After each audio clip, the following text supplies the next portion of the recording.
Yang belum dapat kursi dikasih tempat duduk. Kursi kok maksudnya. Karena jadi yang kagak. Dan yang paling penting adalah istiqomah, mati dalam keadaan la ilaha.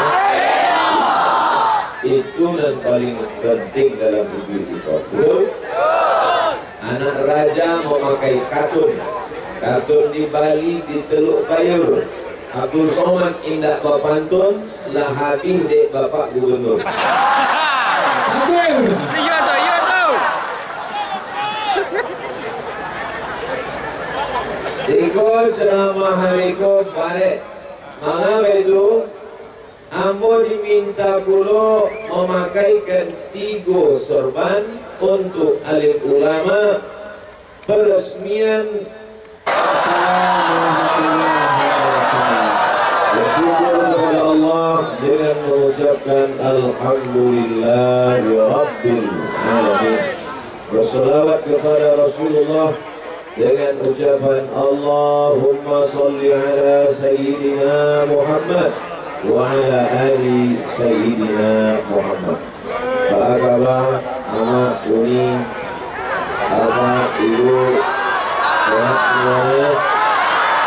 Mudah-mudahan Bapak Gubernur beserta Ibu, Bapak Bupati, Bapak DPRD, DPR RI, tuanku-tuanku, alim ulama yang hadir semuanya diberikan Allah kesehatan zahir dan batin. Diberikan Allah mereka amanah memimpin negeri ini. Yang belum dapat kursi dikasih tempat duduk. Kursi kok maksudnya. Karena jadi yang kagak. Dan yang paling penting adalah istiqomah, mati dalam keadaan la ilaha. Itu yang paling penting dalam hidup kita. Anak raja memakai katun. Katun di Bali di Teluk Bayur. Abdul Somad indak bapantun, lah habis dek bapak gubernur. Iya tahu. Ikut ceramah hari ikut balik. Mana itu? Ambo diminta pula memakaikan 3 sorban untuk alim ulama peresmian apa nama dari pihak? Pusat Kajian Mazhab Syafi'i. Beko sa Indonesia unang kamberang kamu. Mana pusat kajian Mazhab Syafi'i di bumi Minangkabau. Bukan balik. Beko datang orang Medan. Beko datang orang Medan. Ustaz Somad, iya. Kenapa pusat kajian Imam Syafi'i dibuat di bumi Minangkabau? Ada kamu? Mana baik-baik. Beko kalau ada orang Medan berang, ambo tanya. Apa nama ormas dan gadang di Medan? Al-Jamiatul Wasliyah. Siapa nama pendiri Al-Jamiatul Wasliyah? Namanya Syekh Mahmud Yunus. Namanya Muhammad Arsyad Talib Lubis. Namanya Abdurrahman Syihab. Namanya Ismail Banda. Kama pendiri-pendiri Al-Wasliyah kau berguru ke Syekh Hasan Maksum, Mufti Kerajaan Melayu Delhi. Syekh Hasan Maksum kau kama belajar? Syekh Hasan Maksum berguru kepada Syekh Ahmad Khatib Al-Minangkabawi. Orang Minangkabau. Kira-kira merang tak orang Medan? Tanah merah. Beko berang pulau orang Aceh. Berang orang Aceh. Mana pusat kajian Mazhab Syafi'i di bumi Minangkabau? Dan Abdul Somad ikut pulau meresmikannya. Orang Aceh tahu Pulau Semelu? Yo. Barang lama dari Molabuh ke Pulau Semelu 2 balik jam naik kapal laut. Sampai ke Pulau Semelu ada makam. Makamnya Tengku di Ujung. Namanya Tengku di Ujung.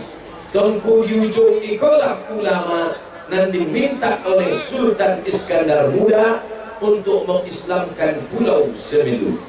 Dan Tengku di Ujung iko berasal dari bumi Minangkabau. Mazhabnya kira-kira jadi tak orang Aceh berang? Kecil orang Aceh. Kalau ndak ada lah Tengku di Ujung nan dari Minangkabau. Tapi kalau nan Semelu nan di Darek tetap berang. Berang. Maka aku bertanya pula, sia ulama mazhab Syafi'i nan mendapat gelar dari Al-Azhar Kairo, doktor pertama se-Asia Tenggara dari Aceh, namanya Syekh Muhibbuddin Wali. Syekh Muhibbuddin Wali, Profesor Dr. Muhibbuddin Wali, anak kandung dari dari Syekh Muda Wali. Syekh Muda Wali, ampek wali Allah di Aceh, salah satunya Syekh Muda Wali. Syekh Muda Wali mengalir di dalam dirinya darah orang banyak. Kira-kira berang tak orang Aceh? Tak jadi orang Aceh. Berang pulau orang Sulawesi. Kenapa pusat kajian Syafi'i di bumi Minangkabau? Kami orang Sulawesi tidak setuju. Ambo ceramah di Palu. Ceramah di Palu, waktu di airport ditanya oleh orang Palu, Sulawesi Tengah, Ustaz Somad sudah ziarah ke makam keramat? Belum. Itulah makam keramat yang sudah mengislamkan kami di Sulawesi Tengah. Ambo tanya, makam keramat itu siapa? Itulah ulama. Dari mana? Dari bumi Minangkabau. Akhir. Dan Ambo baru tahu di airport waktu kamu pulang. Kalau tahu di awal tentu foto di situ Ambo ada. Tidak jadi orang Sulawesi berang. Tidak ada